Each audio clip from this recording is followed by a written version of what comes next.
Capítulo 14. A fúria do Senhor Ângelo. O frio da manhã imediata açoitava impiedosamente. Parecia anunciar a rigorosidade de como seria o auge daquele inverno. Ainda estava escuro e do céu nebuloso caía ininterrupta garoa fina, bem fechada, quase como chuva. Mergulhada na tempestade de seus pensamentos perturbados, Rociane praticamente não dormiu. Levantou-se, olhou para Daniele, que estava num sono pesado, e foi em direção da cama de Nicole. Vendo-a se remexer com as costas da mão, sentiu sua temperatura que pareceu normal. Ao sentir a carícia na face, Nicole abriu lentamente os olhos pretos de brilho perolado e a fitou longamente, adivinhando qual o intuito da irmã. Sem dizer nada, Rociane sorriu e se afastou para tirar a grossa e longa camisola de algodão e trocar por outras roupas que também aqueciam. Agasalhou-se bem. Penteou os cabelos e, lançando um chale de lã sobre os ombros, olhou novamente para Nicole por alguns segundos e saiu do quarto sem fazer barulho. Na cozinha, Rociane encontrou uma das empregadas à beira do fogão e do forno, repletos de panelas fumegando, anunciando pelo aroma fartas e deliciosas refeições. "Bom dia, Rociane, já se levantou?" exclamou a mulher admirada e falando no idioma italiano. "Bom dia", retribuiu Rociane na mesma língua. "Costumo levantar cedo." "Sabe, eu creio que o senhor Ângelo está preocupado. Viu como está este início de inverno? Tanta chuva e garoa significam bastante frio e o vinhedo prefere um inverno mais suave. A poda é o que determina a florada e a qualidade das mais nobres colheitas. E a melhor colheita só é comprometida se a poda for feita na época errada, fazendo com que os vinhedos floresçam no início da primavera, quando a geada e as chuvas prejudicam a planta e os frutos desenvolvidos. Hoje em dia existem técnicas, desde o tratar do solo até o conter das pragas, além de controlar a colheita com a poda. "Nossa, a senhora entende mesmo", surpreendeu-se a mulher. "A vida toda eu vi e ouvi meu pai falando e fazendo isso." Sorriu com um semblante saudoso e completou: "Como poderia me esquecer?" Do corredor largo que chegava à cozinha apareceu Dona Sofia com Marcelo no colo e estampando um largo sorriso ao ver Rociane. "A bênção, mama." Rociane cumprimentou-a como de costume, beijando-lhe a mão. "Deus te abençoe", respondeu com orgulho. E, imitando voz docemente infantil, Dona Sofia pegou a mãozinha do pequeno Marcelo e a estendeu para Rociane, dizendo: "A bênção, mama." Rociane esforçou-se para não chorar, mas foi impossível. Beijando a mão do menininho, sussurrou o cumprimento e o beijou na face, agasalhando a pequenina mãozinha para que não passasse frio. Dona Sofia não se incomodou com a reação da filha, acreditando não passar de pura emoção. Mas, à vontade, perguntou admirada: "Nossa, Rociane, por que já está em pé? Está muito frio. Eu ia pedir para que alguém me ajudasse a levar uma bela e farta bandeja para você e Nicole lá no quarto." "Não aguentei ficar na cama, mama. Não se preocupe, eu estou bem." Nesse instante, o senhor Ângelo chegou com grande expressão de alegria ao vê-las.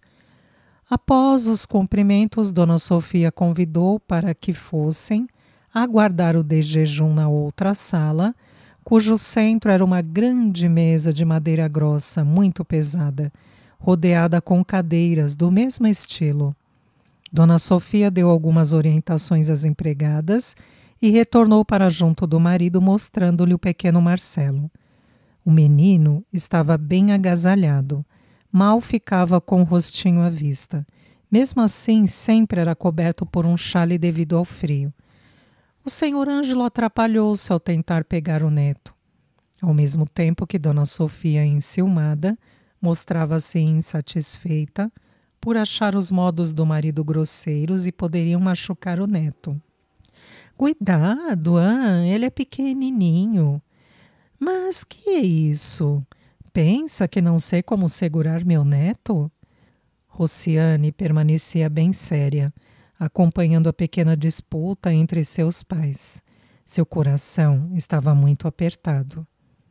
A chegada de Nicole e Daniele trouxeram mais alegria aos pais. Enquanto faziam de jejum, que as empregadas providenciaram com rapidez, Daniele contava sobre o seu compromisso de noivado. Alegre e ansiosa, a jovem não parava de falar sobre o assunto, até que o senhor Ângelo educadamente tirou-lhe a palavra ao dizer: Daniele, acho que suas irmãs não estão tão exaustas como ontem. Sei que a viagem foi longa e arriscada, mas agora que já fizeram um belo de jejum, será que vocês têm disposição para contar o que aconteceu lá no Brasil? Nicole, ainda batida de olheiras muito nítidas, ergueu a cabeça e fitou Rociane espargindo aflição. Rociane, com a entonação suave na voz bondosa, mas entremeada de medo, demonstrado ao gaguejar em alguns momentos, tomou a palavra após respirar fundo. Muitas coisas aconteceram desde que deixaram o Brasil. O regime rigoroso do governo militar foi terrível, tanto nas cidades grandes quanto nos campos. O horror dos massacres sangrentos aconteceram impiedosamente. Várias pessoas foram presas e nunca mais apareceram. Lágrimas compridas rolavam na face de Rociane, obrigada a fazer pequenas pausas, mas o quanto antes ela continuava. Os que se opunham à ditadura militar fugiam ou morriam. Poucos conseguiram exílio em outros países. Muitos foram presos e torturados até a morte. Rociane chorou com soluços, pois pensou em seu marido. Quando fui para o Brasil, contou o senhor Ângelo, saí daqui fugido da guerra. Nunca pensei que enfrentaria outra guerra lá. Por isso, assim que eu pude, retornei para a Itália. Mas sabe, filhas, quando eu retornei para aqui, analisei os fatos, pensei e pensei sobre tudo, e cheguei à seguinte conclusão: culpar os nazistas por tudo que a Itália viveu na Segunda Grande Guerra. Mas a culpa mesmo foi do povo que aceitou, aprovou e elegeu os governantes. Mas depois, quando aconteceu a primeira falha e um monte de tragédia, esse mesmo povo que deu poder aos governantes não acreditava ser culpa dos eleitores, pois deram poder àquele tipo de governo que apoiou os nazistas que dominaram a Itália. E isso eu vi se repetindo bem parecido no Brasil de forma severa. Mas, Papa, o senhor não imagina como fomos massacrados, oprimidos violentamente, defendeu Rociane. Quem comete o excesso é o homem, é o ser humano e não a instituição. Existem agricultores que não prestam, padeiros que não prestam, empregados que não valem nada, militares que abusam do poder, padres e um monte de gente que não prestam. Não é por isso que todos destas classes também não valem nada. Lembra-se de tudo o que aconteceu durante a Santa Inquisição, feita pela Igreja Católica Apostólica Romana? Sim, mas... Rociane foi novamente interrompida. Filha, o governo de João Goulart incentivava o desenvolvimento, o progresso. Todos seriam beneficiados. Prometia um povo novo, justo e próspero. Prometia o compromisso com as causas populares. Promessas, promessas e promessas. Mas naquele governo ninguém era santo para garantir que iriam cumprir tudo o que prometeram. O povo era ganancioso e queria que tudo caísse do céu. Então, se encheram de reivindicações que o governo de João Goulart não conseguia cumprir, controlar ou explicar a razão de não realizarem aquilo. Foi o chamado, entre aspas, período populista. Eu lembro muito bem. Os grandes movimentos de massa, milhares de pessoas se reuniam para reivindicar, pedir e pedir. Recordo que nos primeiros anos de 1960, o Comando Geral dos Trabalhadores CGT avançava com lutas operárias, greves e mais greves. Paravam tudo, quebravam tudo, eram exigentes com coisas que o governo não podia sustentar. Mas eles contribuíram para aquele governo estar no poder, como também contribuíram com quebra-quebras para o governo militar assumir e controlar aquela bagunça. Foi assim e sempre será, até o povo ter consciência, fazer sua parte e saber como e por que colocar alguém no poder. Um povo que não é instruído aceita qualquer influência, principalmente lá de fora. Por isso digo que, seja na Itália, seja no Brasil, ou em qualquer outro país, todo o povo é responsável pela roubalheira dos governantes, pela bagunça na política, pela falta de paz, pela falta de estrutura em seu país. Papa, por favor, pediu Rosciane atalhando, não suporto mais falar em política. Vocês pediram para eu contar sobre o que nos aconteceu. Posso? Todos silenciaram e mesmo entre choro Rosciane contou sobre a invasão de suas terras pelos militares, a razão da fuga de seu marido e dos demais trabalhadores que não deram notícias, sobre a violência sexual praticada contra as mulheres, adolescentes e crianças. Falou das mortes das trabalhadoras encontradas nas valas e da morte de sua sogra. O senhor Ângelo começou a ficar intrigado, pois se Tomás desapareceu logo depois de ele ter voltado para a Itália, quem era o pai de seu neto Marcelo? Aos poucos, Rosciane contou que o fazendeiro vizinho, o senhor Sintra Junqueira das Neves Pereira, morreu, e pouco a pouco revelou a verdade sobre o pequeno Marcelo. Momento em que se levantou e colocou o menino nos braços de Nicole. Apesar de omitir sobre os 2 outros filhos de Nicole, Rosciane defendeu-a piamente, afirmando e tentando convencer os pais que a irmã havia sido enganada, pois até ela, que conheceu Douglas e seus pais, não desconfiou da falta de caráter dele e de sua família. Ajudou, deixando o gado entrar em suas terras, em troca de mão de obra, para as diversas dificuldades enfrentadas no sítio. Rosciane falava com emoção. Acreditava que o pequeno Marcelo havia conquistado o amor de todos, principalmente dos avós, abrandando qualquer sentimento de aversão a Nicole. O senhor Ângelo se levantou. Seus olhos se espremeram, formando finas e longas rugas, transformado o seu rosto vagarosamente. Mesmo com as hostilidades do trabalho duro, era um homem forte e avantajado, que chegava a amedrontar por seu porte físico. Enervado, ele espalmou as mãos sobre a mesa apoiando-se, enquanto ouvia as últimas explicações de Rosciane, que começou, com a voz fraca e trêmula, a gaguejar ainda mais. O senhor Ângelo sentia-se trespassado por uma espada de tristeza que varava seu peito com intensa dor moral. Não foram esses os seus planos para as filhas. Sempre mostrou superioridade conservadora, dando-se como exemplo e calma a tudo o que teve de experimentar na vida. Mas aquele acontecido de acordo com seus conceitos e até princípios religiosos era uma grande vergonha. Nicole manchou, desonrou o seu nome e o seu sangue.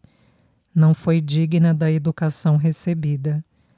Dona Sofia e Daniele permaneceram perplexas, mudas, enquanto Rosciane não encontrava mais palavras para justificar e defender Nicole, que cabisbaixa chorava copiosamente. Em pé diante da mesa, o senhor Ângelo foi dominado por uma fúria nunca vista. Seus punhos estavam cerrados com força, o rosto avermelhado e a respiração alterada. Tinha a alma cortada e seu bondoso coração parecia ter se petrificado. Quando, sem que alguém esperasse, ele ergueu os punhos fechados, abaixando-os em seguida com tamanha força sobre a mesa, que trepidou junto com tudo o que havia sobre ela, parecendo levantá-la do chão. Não houve tempo de todas se recomporem do susto, pelo estrondo do soco, quando, com o rubor abrasado no rosto transtornado, o senhor Ângelo gritou forte e alto, esbravejando como nunca fez com ninguém. Amedrontada num gesto mecânico, Daniele tirou o sobrinho dos braços trêmulos de Nicole e, diante do choro estridente do menino, apertou-o em seu peito e correu para o outro cômodo, levando o pequenino que chorava assustado. Bagacha! Baldraca! Berrava o senhor, ofendendo a filha, ao chamá-la de vadia e outros nomes piores. O senhor Ângelo andava de um lado para o outro, voltava e esmurrava a mesa, sempre falando aos gritos e no idioma italiano, demonstrando sua indignação. Não me basterá. Tu foste... Não reaja desta forma, papa, implorava Rociane, chorando. Lembre-se de que o Marcelo é seu neto, tanto quanto se fosse meu filho. Cale a boca. Não sabe quanta desgraça Nicole trouxe para esta casa. Tua irmã Daniele está de casamento marcado. Como? Acredita que a família do moço vai olhar para ela agora, hã? Por problemas de política no país dele, o seu marido desapareceu ou talvez morreu. Se essa criança fosse tua... Mas como explicar Nicole ter um filho? Por quê? Por que se vendeu? Para ter benefícios? Por que não retornaram antes? Gritava o homem ofegante, andando de um lado para o outro, encarando-as. Seria melhor ela ter morrido a me dar um desgosto desse. Ela sujou nosso nome. Onde está a nossa moral agora? No outro cômodo, Daniele chorava em silêncio enquanto balançava com carinho o pequeno sobrinho, acariciando-o com ternura. Mesmo assim, Marcelo chorava. Estava com fome. Daniele parecia apavorada. Um grande vazio e tristeza invadiam sua alma, deixando estranha sensação de insegurança. A jovem amava Marco, o seu noivo, e sabia que era correspondida. O rapaz estava apaixonado. Rociane e Nicole só souberam, depois de chegarem, que seu pai enfrentou problemas com os vinhedos quando voltaram para a Itália e precisou de empréstimos bancários para não ter maiores prejuízos. A situação de suas terras na Itália não se encontrava tão regularizada como o tio havia relatado em uma carta. Muito falante, Daniele havia contado às irmãs que conheceu Marco quando ela e a mãe faziam pequenas compras para abastecer a despensa.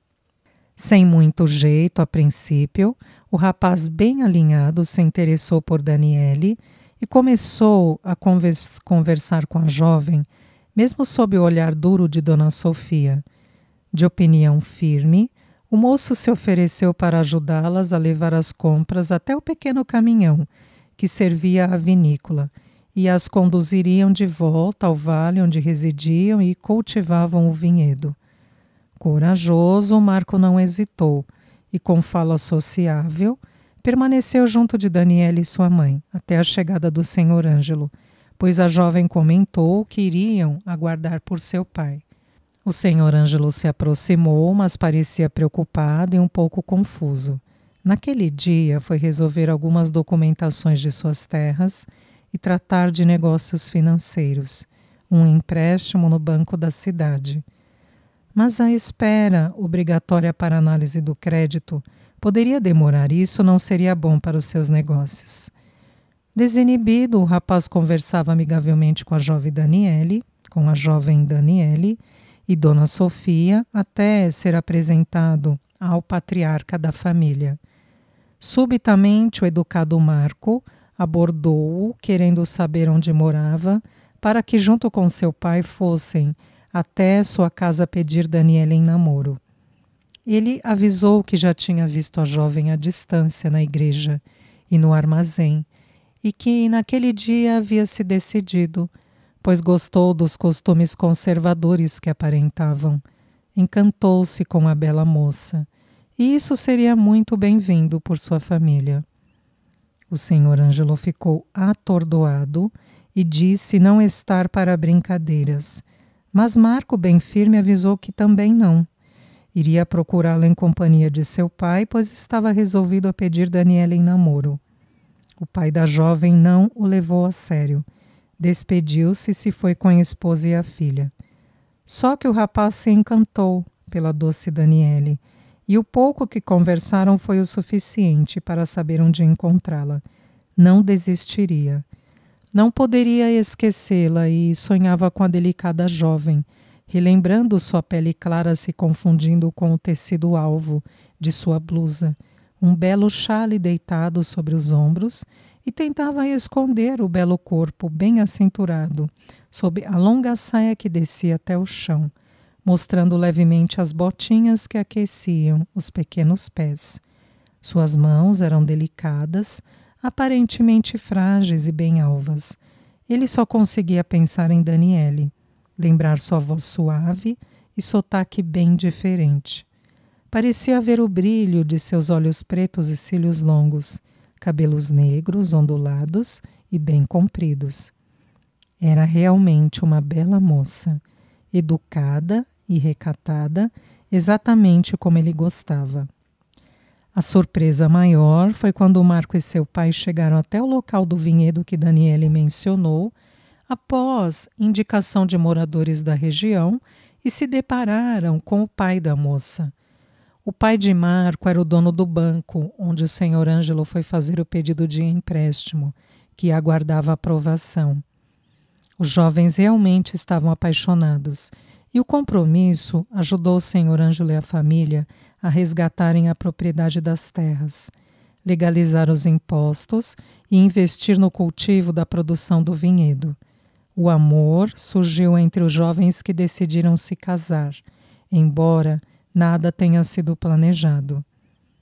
Pelos conceitos conservadores da família do noivo, agora, o compromisso entre Marco e Daniele estaria ameaçado. Daniele adorava suas irmãs, mas chorava ao imaginar quais seriam as consequências por Nicole ser mãe solteira. Talvez a família de seu noivo, muito moralista, não aprovasse mais a união. Ela estava com muito medo. Lembrou-se do belo vestido de seda coberto por rendas, trabalhadas com lindos bordados e pérolas, quase pronto para o casamento, além de alguns preparos da festa já a caminho. Enquanto a jovem remoía os pensamentos e balançava o sobrinho procurando acalmá-lo, o senhor Ângelo continuava falando aos berros, até que desfechou num grito: "Fora daqui! Pegue seu filho bastardo e saia da minha casa." Enfrentando o pai pela primeira vez, Rociane levantou, aproximou-se e, com fala mansa e olhar duro, avisou firme: "Ouça-me, papa, nem que seja pela última vez." Falou, lembrando-se de Dona Josefina: "Papa, eu fui casada por anos e não tive filhos. Eu e o Tomás sempre quisemos ter filhos, mas Deus não nos concedeu essa bênção. Se não fosse para o Marcelo vir ao mundo, Deus não permitiria. Não tenha um coração de pedra, ou pode se arrepender. Eu me lembro que foi um homem muito bom. Todos o amavam por sua generosidade e eu sempre me orgulhei de ter um pai assim. Até Dona Josefina o senhor aceitou solteira e com uma filha. O caso da Josefina é diferente. O desgraçado do patrão abusou dela." "Não," interrompeu, "não é muito diferente, não. O homem, assim como o Douglas, não assumiu o filho. Foi um covarde. Abaixando o volume da voz, falou firme. Eu pensei que o senhor fosse mais corajoso, Papa. Não me desafie, Rociane, gritou enfurecido. Não estou desafiando o senhor, Papa, tornou tranquila. Estou sendo verdadeira. Quando cheguei aqui e vi tudo muito cuidado, empregados satisfeitos, animais bem tratados, mesa farta e outras coisas, fiquei imaginando como conseguiu tudo isso tão rápido. Breve intervalo e inteligente, Rociane perguntou em tom brando: o senhor teme que a família do noivo de Daniele seja contra o casamento e a repudie por ter uma irmã que é mãe solteira, não é? Apesar do nítido nervosismo, o pai continuou em silêncio e Rociane questionou. Mas me diga que família é essa tão exigente, a qual o senhor tem que se curvar ou teme tanto? Você já sabe, o pai do Marco é o dono do banco onde o seu pai fez um grande empréstimo, respondeu Dona Sofia na vez do marido. Eles são muito conservadores e... Ah, então, Papa, interrompeu Rociane falando manso, mas com um tom irônico. O senhor fez da sua filha Daniele uma baldraca também? Sim, porque a está vendendo em troca de tudo o que vejo aqui. Non é vero? E quem se vende é uma baldraca, mulher da vida. Enfatizou como uma afronta. Cale-se. Vociferou o homem irritado. No, Papa. Cansei de ficar calada, gritou. Onde está aquele homem generoso e compreensivo, até com os trabalhadores de suas terras que eu conheci? Aquele homem que dividiu o pouco que possuía com os refugiados de outras fazendas e sítios, onde ele está? O dinheiro subiu à sua cabeça, Papa. Não é a bela preparação para um casamento, e com vestido de noiva branco, que diferencia Daniele das acusações que fez a Nicole. Em um tom mais ameno argumentou.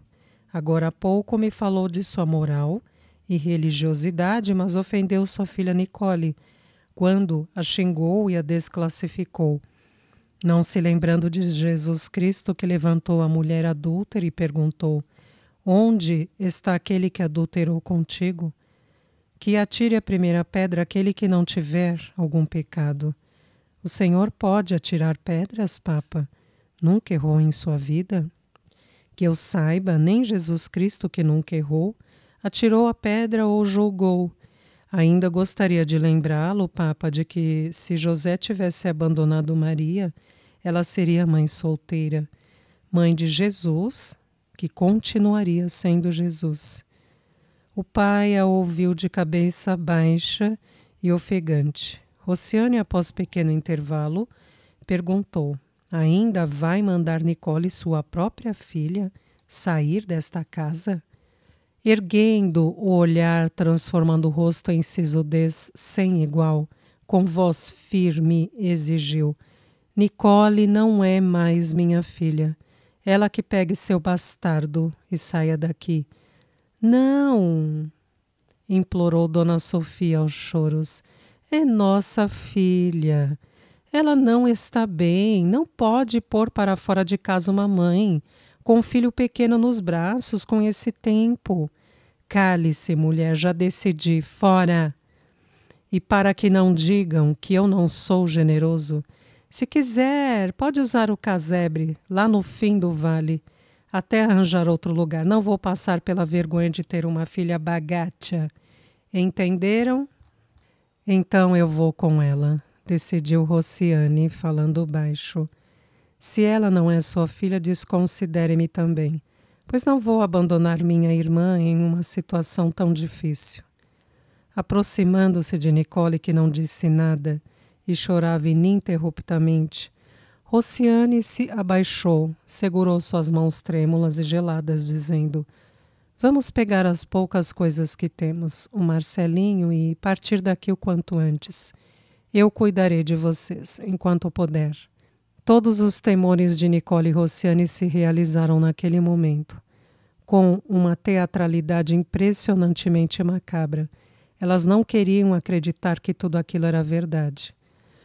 Uma dor insuportável as asfixiava, porém precisavam assumir a grande responsabilidade de seus compromissos. As rudes palavras do Senhor Ângelo não ceifavam o amor de suas filhas por ele.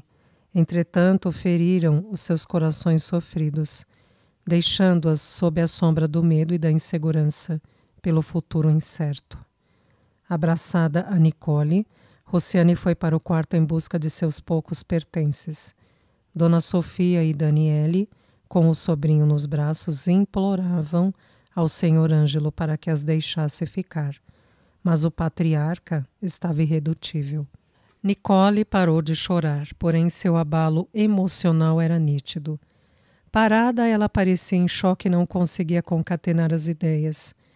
Pois além da decepção, do desespero, pela falta de condições para cuidar de seu filho e preocupações aflitivas, Nicole achava-se fragilizada fisicamente, porque sua saúde encontrava-se bem comprometida. Ela sentia-se sem ânimo e, ao entrar no quarto, sentou-se na cama, experimentando imenso mal-estar. Rossiane, secando as lágrimas, não dizia nada e começou a juntar o pouco que lhes pertencia, colocando tudo na mala e um pequeno baú tão difíceis de trazer. Daniele, com os olhos banhados em lágrimas e ainda com o sobrinho no colo, adentrou ao quarto. Sentou-se ao lado de Nicole e não sabia o que dizer. Marcelo chorava muito. Estava assustado com o barulho de pouco antes, com fome e experimentando energias, às vezes imperceptíveis aos adultos, mas que o prejudicavam como uma forma de sofrimento. Nicole mecanicamente pegou o filho e o embalou, tentando fazê-lo parar de chorar.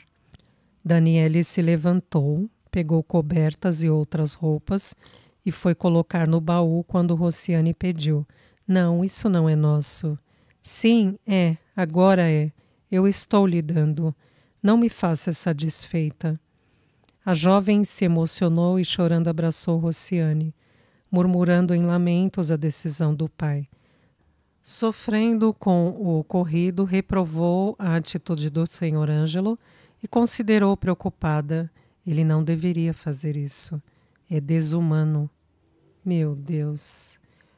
O clima do final do outono já nos avisou que o inverno será rigoroso. Vocês não vão conseguir ir muito longe levando Marcelo. E onde iriam ficar? Por favor, Rossiane, pense nesse inocente. Aceite ficar no casebre aqui no vinhedo. Ele está velho e precisando de reparos, mas ficando aqui eu poderei ajudá-las de alguma forma. A mama está desesperada. Fique. Sim, eu sei, já pensei em tudo isso. Vamos aceitar essa esmola de nosso pai, ao menos até o verão. Não temos para onde ir, nem trabalho. Não podemos nos sustentar sozinhas. Eu, a mama e as criadas de confiança levaremos alimentos e outras coisas de que precisarem. Darei ordens aos empregados mais discretos para cuidarem dos danos existentes na casa e para que façam a lareira e o fogão funcionarem bem. Pode deixar. Empolgou-se, apesar da tristeza. Eles vão consertar o que estiver quebrado e colocar óleo nas lamparinas, querosene nos lampiões. Abasteceremos a despensa. Fiquem aqui, demorem o máximo. Eu vou agora mesmo cuidar disso tudo. Decidiu eufórica, saindo correndo, sem dar oportunidade para a irmã opinar. Rossiane continuou dobrando algumas roupas, até observar Nicole, que insistia em dar o peito ao filho, que chorava e resmungava incansavelmente. "O que ele tem?" perguntou piedosa, aproximando-se. "Acho que é fome", respondeu Nicole chorando, "mas ele não quer pegar o peito. Você tem leite?" "Sai pouco, mas tenho. E mesmo assim ele não quer, não sei o que fazer. Com jeito cuidadoso, Rociane ajeitou o sobrinho no colo da irmã de forma que ele pegasse o peito para mamar. Demorou, mas Marcelo aceitou e mamou um pouco até adormecer. Ele ficou assustado e você nervosa, deve ser isso, justificou Rociane comovida. Olhando em volta e certa de tudo estar arrumado para ser levado embora, Rociane agasalhou a irmã e o sobrinho. Pegou a mala e as bolsas, deixando o baú para ser carregado depois. Com uma dor que rasgava seu peito, ela se lembrou de saírem pela cozinha, onde provavelmente não veriam seu pai. Dona Sofia, chorando muito e incrédula com tudo, parecia adivinhar os planos de Rociane e decidiu aguardar pelas filhas na cozinha. Por favor, implorou a senhora, não vão agora, filhas.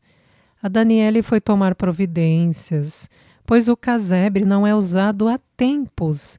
O pai de vocês não virá aqui. Sentem-se, comam e bebam algo quente. Somente com o olhar, Dona Sofia sinalizou à empregada que arrumasse a mesa para servir as filhas. Não podemos ficar aqui muito tempo, mama, avisou Rociane quase chorando. A minha Nicole precisa comer, alimentar-se bem para ter leite, explicou a senhora afagando o rosto triste da filha e completando, ela não está bem.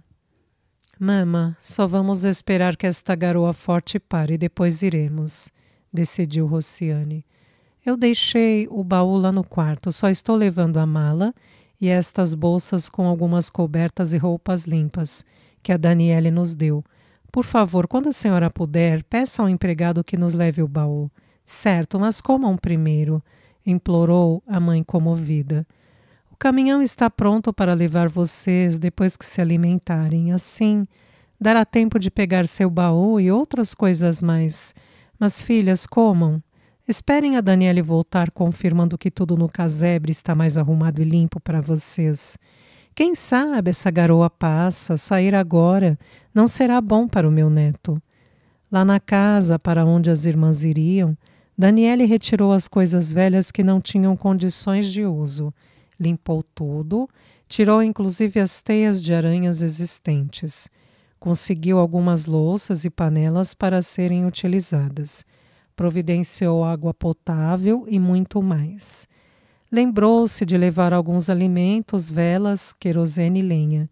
Enquanto isso, os empregados consertavam os vazamentos no velho telhado, os furos nas paredes de madeira, punham em condições de uso o fogão a lenha, a pequena lareira, as camas, a mesa e os bancos. Tudo foi extremamente trabalhoso. Somente no final da tarde, Daniele, toda molhada, retornou dizendo que quase tudo estava em condições de uso, mas garantiu que no dia seguinte um empregado voltaria para fazer o conserto em uma das janelas. Despedindo-se da mãe e da irmã que estava gélida, em lágrimas, Rociane, Nicole e o pequeno Marcelo foram levados para o local onde o senhor Ângelo permitiu que ficassem. O coração generoso de Dona Sofia e Daniele não deixaram de lembrar das provisões, como cobertas, roupas quentes e inúmeros detalhes para que não passassem necessidades. Ao anoitecer, o senhor Ângelo reuniu todos os empregados e exigiu que nada do acontecido naquele dia fosse motivo de comentários, constrangendo-os ao ameaçar que seriam demitidos caso isso acontecesse. Ninguém poderia saber. Determinou também que Dona Sofia e Daniele estavam proibidas de visitar o casebre. Avisou que não deixaria faltar nada para Rociane, Nicole e o menino, mas não queria vê-las nos arredores da casa, pois não as considerava mais como filhas e a criança nunca seria seu neto. As nuvens cinzentas e pesadas que se arrastavam num ritmo lento não se instalavam somente no céu. Essas nuvens impiedosas se enovelaram na alma do senhor Ângelo, deixando-se envolver pela ambição, pois suas aquisições e prosperidade ali naquelas terras foram conquistadas à custa do casual encontro e posterior compromisso entre Daniele e um rapaz influente. O homem passou a expressar um triste silêncio no semblante sisudo, escondendo a verdade de reconhecer que sua covardia para apoiar a filha Nicole era por vileza, puro orgulho, vaidade e ambição. Resumindo, faltou-lhe a prática do amor.